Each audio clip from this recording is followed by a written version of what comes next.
A soldier in Southern Sudan raised his rifle. He fired a single shot. It was not a battle. There was no army on the other side. There was no declaration of war. It was one man, one bullet, one moment of refusal. But that single shot started a war that lasted 56 years. A war that consumed 2 million lives. A war that only ended when the South rose up and built its own nation. Stay with me, because the road from that one bullet to the birth of a country is one of the most powerful stories Africa has ever produced. To understand this story, you must first understand Sudan in 1955. Sudan was one of the largest countries in Africa, but it was not one people. The North was Arab. The North was Muslim. The North spoke Arabic. It looked toward Cairo and the Middle East. The South was African. The South was Christian or followed traditional beliefs. The South spoke hundreds of different languages. It looked towards the forests and rivers of Central Africa. For decades, Britain and Egypt had ruled Sudan. They had kept the North and the South almost separate. But in 1956, that was about to end. Sudan was going to become independent. And the question that no one in the North wanted to answer was this: what would happen to the people of the South? The South already knew the answer. They had watched Khartoum fill every senior position with northern Arab men. They had watched Southern officers pushed aside. They had heard the rumors. The South was going to be ruled, not represented. And in the military barracks of Torit, a small town in eastern Equatoria, the soldiers of the South had decided they would not accept it. The soldiers who mutinied at Torit were members of the Equatorial Corps. More specifically, they served in the unit known as the King African Rifles, trained by the British. They were trained fighters. They knew the terrain of the South. The Northern Army did not. Khartoum had a plan to dismantle them. The order had come from above. All Southern forces in the King African Rifle were to be broken apart and scattered across northern provinces. They would be separated from each other. They would have no time to organize. They would have no power to resist. But the commanders of the King African Rifles at Torit had seen this plan coming. Their names were Emilio Tafeng Odongi, Ronaldo Loleo, and non-commissioned Latada. They had served under the British. They were not men who panicked, and they were not going to march north quietly. On August 18, 1955, a northern Arab general called for a military parade at Torit. The parade was the moment of execution. The plan was to implement the scattering order right there on a parade ground. Commander Emilio Tafeng Odongi did not wait. He raised his rifle and shot the Arab general in the head. That single shot was the opening bullet of the First Sudanese Civil War. The battle at Torit lasted a day and a half. The town of the Otugo people ran red with blood. The United River ran red with blood. When the fighting stopped, Tafeng and his surviving Southern soldiers withdrew from Torit into the bush. They were joined by the Catholic priest, Father Saturnino Lohore, who had been the political inspiration behind the resistance. The mutiny spread fast. Soldiers rose up in Juba, Yei, Yambi, and Maridi. Khartoum sent troops south to crush them. Many of the mutineers did not surrender. They ran into the forest, and in those forests they waited for 8 years. The fighters of the South survived in the bush. They were not yet an army. They were scattered groups of men with weapons. They move through jungle and swampland. They hide from government forces sent to find them. A military historian described that period as one of guerrilla survival, barely removed from banditry. But it was the beginning of something the North could not yet see. During those years, the idea grew. Southern politicians went into exile. They traveled to Uganda, Kenya, and Ethiopia. They talked, they argued, they disagreed, but they all shared one belief. The South could not be free by hiding in the bush alone. It needed a movement, a name, a structure, an army, one that stood for all the people of the South. The Dinka, the Nuer, the Madi, the Acholi, the Zandi, the Bari, the Lotuko. Every tribe, one cause. That moment came in August 1963 in the city of Kampala, Uganda. Southern politicians and military officers came together at the home of Joseph Oduho. The men in that room included a young military officer named Joseph Lagu, along with George Akumbek, Julius Moroga, and Severino Fuli. They gave the movement a name from the Madi language of Southern Sudan, Anyanya, snake venom, because snake venom does not disappear when you ignore it. It moves through the blood. It cannot be stopped once it enters the body. The South had been treated unjustly for too long. Now that venom will flow in the other direction. On September 19, 1963, the Anyanya launched its first organized offensive in eastern Equatoria. The First Sudanese Civil War had officially begun. The movement spread across southern provinces, Equatoria, Upper Nile, Bahr el Ghazal. Fighters came from every tribe. The countryside of the south became a place where Khartoum could not move freely. And who did they choose to lead the military forces of the Anyanya? The man who had fired the first shot in 1955, Major General Emilio Tafeng Odongi. He was appointed Commander-in-Chief of the Anyanya forces under the South Sudan Provisional Government. Joseph Lagu served under him as Chief of Staff. But before we get to that moment that changed everything, I need to tell you about the man who almost let the movement fall apart, and the man who took command from above him. By the mid-1960s, the Anyanya had between 5,000 and 10,000 fighters in the field. They controlled the countryside. Khartoum controlled the towns. The war settled into a brutal standoff.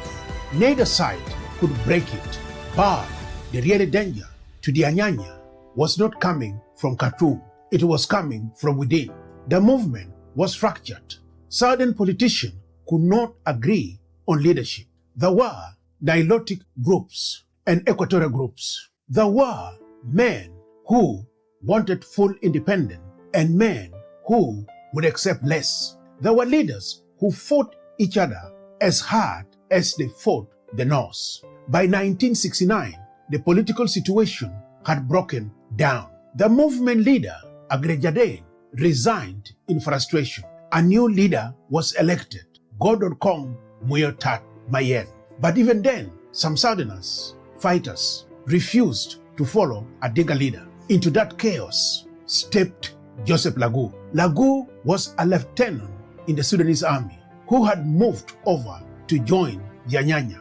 He was from the Madi people of Eastern Equatoria. He was not the most senior man in the movement. He was not the most famous. He could see something the others could not. He could see that the Anyanya was going to destroy itself before Khartoum had the chance. In 1971, Lagu made his move. With support from Israel, had been quietly supplying weapons and training. Lagu redirected that military support to himself. He then told every battalion in the Anyanya, follow me or go without weapons. What happened next had never happened before in the history of the Southern resistance. For the first time, every fighting force in the South was unified under a single command. And what that unity made possible, I will tell you right now. Lagu formed the Southern Sudan Liberation Movement, the SSLM. Under his leadership, the Anyanya finally had one voice, one chain of command, and one strategy. Khartoum could no longer negotiate with 10 different factions. There was now one man who spoke for all of them, and that man was ready to talk. In 1972, President Jafar Nimeri opened negotiation with the SSLM in Addis Ababa. Emperor Haile Selassie of Ethiopia served as mediator. For the first time in 17 years, the North and the South sat at the same table. The Addis Ababa Agreement of 1972 gave the South control. The fighters of the Anyanya would be brought into the national army. The war was over. 2 million people had died. 500 million had fled to neighboring countries. The South had given everything, and for 11 years, there was peace. If you are learning something new today, make sure you subscribe to African Profile. We publish a new story every week. Stories of African warriors, kings, and leaders that most of the world has never heard. Just hit subscribe so you do not miss the next one. But here is what you need to understand. The peace of 1972 was not a solution. It was a delay. And the man who broke it will force the South to start all over again. This time with a different name and a different army and a much bigger dream. In 1983, President Nimeri made 3 decisions that destroyed everything the Addis Ababa Agreement had built. He dissolved the Southern Sudan regional government. He split the South into 3 smaller regions that could not work together. He moved former Anyanya soldiers to posts in the north, far from their homes and their people. Third, he imposed Islamic Sharia law across the entire Sudan, including the South. The South, which was not Muslim, was now to be governed by Islamic law. It was not an oversight. It was a message, and the South had it clearly. In May 1983, Southern soldiers based near the town of Bo refused to transfer north. They mutiny. At their head was a man born in Bo in 1945. A Dinka man, a man who had fought with the Anyanya in the First Civil War. He had been brought into the Sudanese army. He had been sent to study in the United States. He earned a doctorate in agricultural economics from Iowa University. His name was John Garang. And what Garang did next changed the nature of the war entirely. The cause of what came next is almost impossible to put into numbers. But I warn you, because this was not just a war, this was a generation that was taken. The previous generation had fought for the South to separate from Sudan. Garang had a different vision. He did not just want to free the South. He wanted to transform all of the Sudan, to build what he called a new Sudan, a place where every person, regardless of religion or region, will have equal rights. He founded the Sudan People Liberation Movement, the SPLA. Its military wing was the Sudan People Liberation Army, the SPLA. And who were the first fighters to join him? Many of them were former Anyanya soldiers, men who had put down their weapons in 1972 and picked them up again in 1983 because they had seen the promise of peace broken. The Second Sudanese Civil War, 22 years. It killed more than 2 million people. It forced 4 million more from their homes. Children grew knowing nothing but war. Entire villages disappeared. Entire generations were lost. The SPLA fought across the same terrain where the Anyanya had fought 30 years before. The same forests, the same rivers, the same valleys. But this time, the stakes were higher and the world was watching, even if the world was slow to act. January 9, 2005, in the city of Nairobi, Kenya, the government of Sudan and the Sudan People Liberation Movement signed the Comprehensive Peace Agreement. It was the most important document in the history of the South. It ended the Second Civil War. It gave the South 6 years of transitional control, and it guaranteed the South one thing it had never had before: the right to vote on its own future. John Garang flew to Khartoum. He stood in front of 1 million people for the first time in history. A Southern Sudanese leader stood not as a rebel, but as a partner in government. But what happened to John 6 months after that moment is something that stopped the entire South from breathing. And it tells you everything about the price that liberation demands. On July 30th, 2005, the helicopter carrying John Garang crashed in the mountains of South Sudan. He died before he could see the nation he had given his life to build. He had fought for 22 years. He had sacrificed his family, his safety, and his comfort. He had been inside the struggle since the days of Anyanya, and he died 3 weeks after returning home. The South wept, and then the South carried on. On January 9, 2011, exactly 6 years after the peace agreement, the people of South Sudan voted.